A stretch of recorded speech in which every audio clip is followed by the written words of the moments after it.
सावन के पहले सोमवार के इस शुभ अवसर पे आप सभी को बहुत बहुत शुभकामनाएं। महादेव से यही प्रार्थना मेरी रही कि आप सभी को आपकी जो मनचाही यूनिवर्सिटी है उसमें आपका एडमिशन हो जाए। तो एक बार सभी लोग हाथ उठाकर बोलेंगे कि ओम नमः पार्वती पते हर हर महादेव।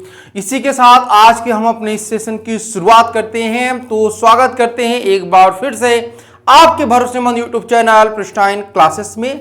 सबसे पहले अगर आप एनआईटी ट्रिची में जाना चाहते हैं और आप बायो से हैं तो ये बायो वाले स्टूडेंट के लिए बहुत अच्छी गुड न्यूज है कि आप एनआईटी ट्रिची में जा सकते हैं, वहां पे एडमिशन करा सकते हैं। क्या क्या रूल्स रेगुलेशन है ये सब कुछ हम यहाँ पर जानने वाले हैं और कुछ जो सिलेक्शन प्रोसेस है उसमें भी बदलाव किया गया है। तो सबसे पहले यहाँ पे आपको बता देना चाहते हैं कि अगर आप अभी तक प्रिस्टाइन क्लासेस के जो सोशल मीडिया हैंडल वहां तक नहीं जुड़े हैं तो आप जरूर जुड़ जाइए। अगर आप यूट्यूब चैनल को नहीं सब्सक्राइब किए हैं तो जरूर हमारे इस यूट्यूब चैनल को सब्सक्राइब कर लीजिए प्रिस्टाइन क्लासेस। इसके बाद इंस्टाग्राम अगर आप चलाते हैं तो आप प्रिस्टाइन क्लासेस को सर्च कर सकते हैं, वहां पे हमें फॉलो कर सकते हैं। फेसबुक पे आप फॉलो कर सकते हैं। टेलीग्राम ग्रुप हम लोग का है, वहां पे सारी नोटिफिकेशन जो भी यूनिवर्सिटी का आपका एडमिशन प्रोसेस होता है उसका जो लिंक होता है वो आपको वहां पे मिलता है। तो प्रिस्टाइन क्लासेस आप सर्च करेंगे मिल जाएगा। अगर कोई भी आपको डाउट है, कोई आपको हेल्प चाहिए तो आप हमारे हेल्पलाइन नंबर 7309733765 पे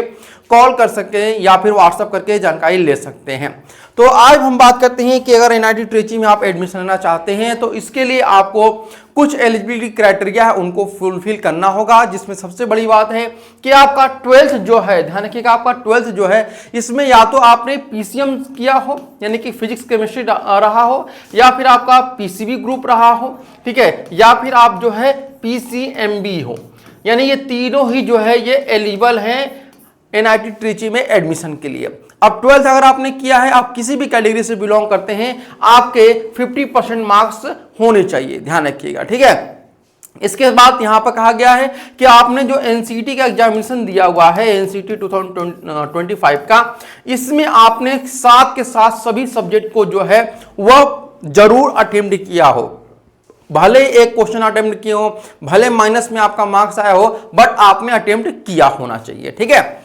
इसके बाद यहां पे कह रहा है आपका कि गैप ईयर, बहुत सारे स्टूडेंट होते हैं कि जो 1 साल 2 साल का ड्रॉप ले लेते हैं, उसके बाद तैयारी करते रहते हैं नीट का या फिर जेई का या फिर किसी भी तरीके से उनका गैप होता है, तो उनके लिए क्या कहा गया है कि 2 ईयर का जो गैप है वह वैलिड माना गया है। यानी या तो आपने जो 12th है, ध्यान रखिएगा, आपने यह तो 12th या तो 2023 में पास किया हो या 2024 में पास किया हो, या फिर अभी जो 2025 चल रहा हो इसमें आप अपियरिंग रहो, आपका एग्जामिनेशन हो चुका, आपका रिजल्ट आ चुका हो, आप पास हो, ठीक है। अगर कंपार्टमेंट लगा है 2025 में तो भी आप एलिजिबल नहीं रहेंगे, ठीक है, बट ये है कि आपका जो रिजल्ट है वो आ जाना चाहिए।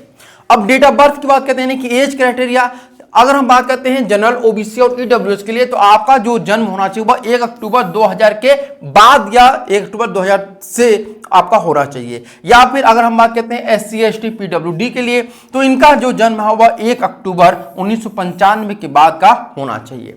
आया बात समझ में?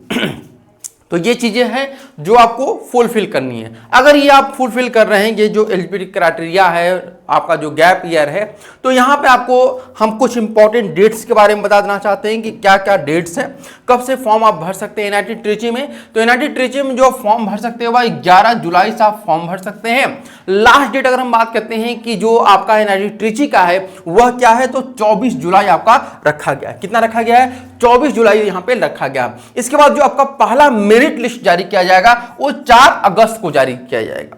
4 अगस्त को इसका पहला मेरिट लिस्ट आपका जारी किया जाएगा, ठीक है। Last date for online payment of seat booking for first admission list, यानी अगर पहला मेरिट लिस्ट जो आता है आपका 4 तारीख को, उसके बाद आपको टाइम ड्यूरेशन दिया गया है कि 5 और 6 अगस्त को आपको क्या करना है, अपना फी पेमेंट करना है। लेकिन फी पेमेंट आपको पूरा नहीं करना है, आपको अगर आप एससी एसटी पीडब्ल्यूडी से हैं तो आपको 5000 पे करके अपना सीट बुक करना है। वहीं पे अगर आप बिलोंग करते हैं जनरल, ईडब्ल्यूएस और ओबीसी से तो आपको 10,000 दे करके अपना सीट वह बुक कर लेना है, ठीक है। अब बात समझ में। इसके बाद यहाँ पे कह रहा है declaration of second admission list, यानी कि सेकेंड जो मेरिट लिस्ट जारी किया जाएगा वो 8 तारीख को जारी किया जाएगा, यानी 8 अगस्त को जारी किया जाएगा।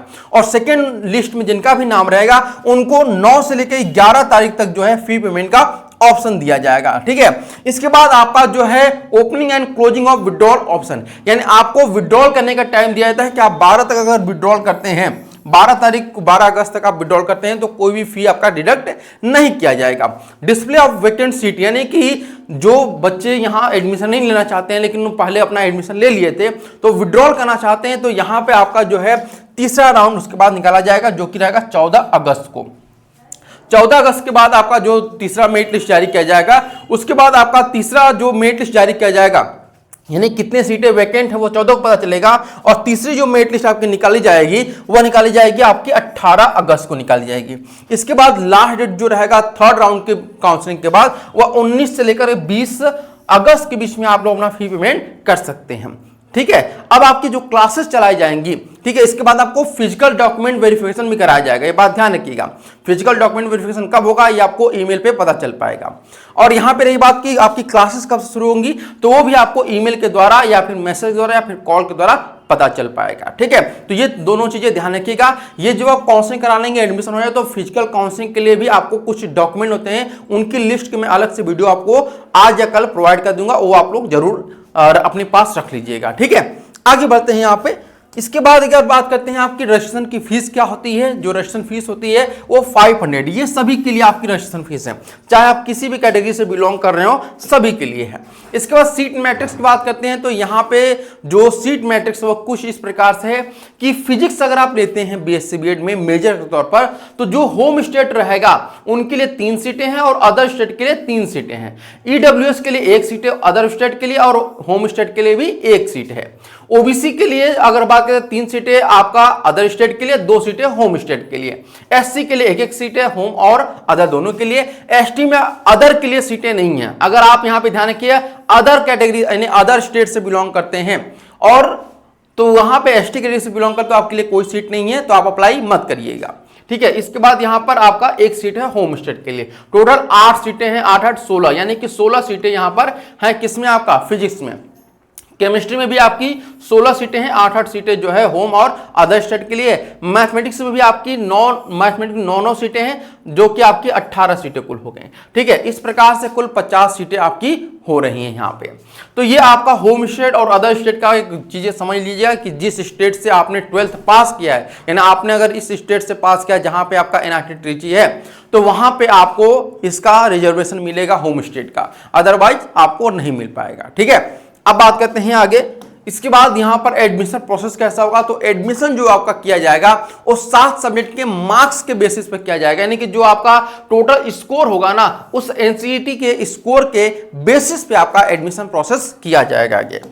आगे बढ़ते हैं। आफ्टर मेरिट लिस्ट, यानी कि मान लिया आपका पहला मेरिट लिस्ट जारी कर दिया जाता है, तो उसके बाद आपको 2 स्टेप फॉलो करना होगा। पहला स्टेप है कि आपको जो है ये समर्थ पोर्टल जो है, यानी जहां से आपने अप्लाई किया होगा वहां पे आपको लॉगिन करना है और कुछ फर्दर जो एक्शन होंगे, जो आपके कुछ इंफॉर्मेशन मांगे जाएंगे, वो आपको फुलफिल करना है।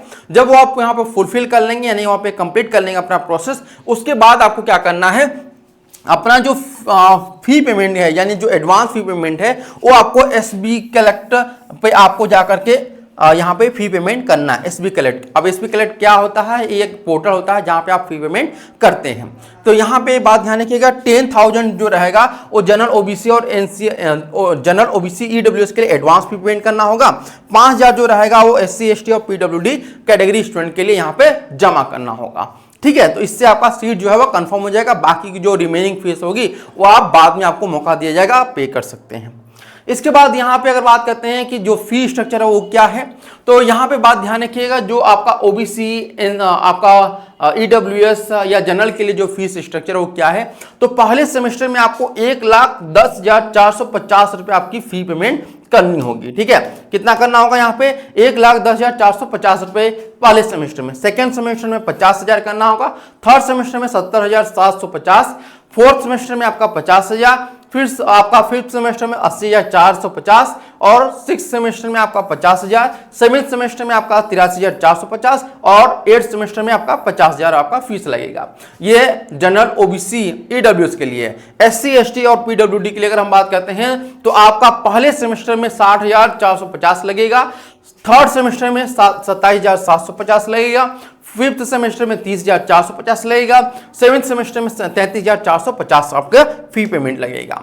अब जब आप ये रजिस्ट्रेशन फॉर्म फिल करेंगे एनआईटी ट्रिची का, तो उसमें कुछ इंपॉर्टेंट डॉक्यूमेंट है, वो इंपॉर्टेंट डॉक्यूमेंट आपको फुलफिल करना है, जिसमें आपका आधार कार्ड चाहिए, ठीक है, क्लास 10th की मार्कशीट चाहिए, क्लास 12th का मार्कशीट चाहिए, अदर जो आपके डॉक्यूमेंट है इसमें डिक्लेरेशन फॉर्म आपका रहना चाहिए, क्वालिफाइंग जो एग्जामिनेशन है यानी कि एनसीटी का जो रिजल्ट है वो आपका पास होना चाहिए, ओबीसी सर्टिफिकेट आपके पास होना चाहिए, ठीक है, ओबीसी सेंट्रल का यहाँ पे बात ध्यान रखिएगा, चाहे ओबीसी का हो, ईडब्ल्यूएस यानी कि जो कास्ट सर्टिफिकेट है। इसके बाद अगर आप पीडब्ल्यूडी से बिलोंग करते हैं तो उसका चाहिए, एससी एसटी से बिलोंग करते हैं तो उसका चाहिए, ठीक है। और कोई अदर आपके पास आप कोटा के द्वारा, किसी कोटा के द्वारा यानी होम स्टेट का अगर कोटा है तो होम स्टेट के लिए आपका डोमिसाइल लगेगा, तो डोमिसाइल भी आपको यहाँ पे प्रोवाइड कराना होगा। तो ये सारे डॉक्यूमेंट हैं जो आपको अपलोड करने हैं, ऑफलाइन काउंसलिंग यानी जो फिजिकल काउंसलिंग होंगी वहां पे लेके जाना है। तो ये सारी डिटेल रही एनआईटी ट्रिची के बारे में। अगर कोई इन्फॉर्मेशन आपको चाहिए एनआईटी ट्रिची के बारे में तो आप लोग कमेंट जरूर करिएगा। अगर ये वीडियो आपको इन्फॉर्मेटिव और ऑथेंटिक लगे तो जरूर प्रिस्टाइन क्लासेस के चैनल को सब्सक्राइब करिए और लाइक करना ना भूलिएगा। Thank you so much.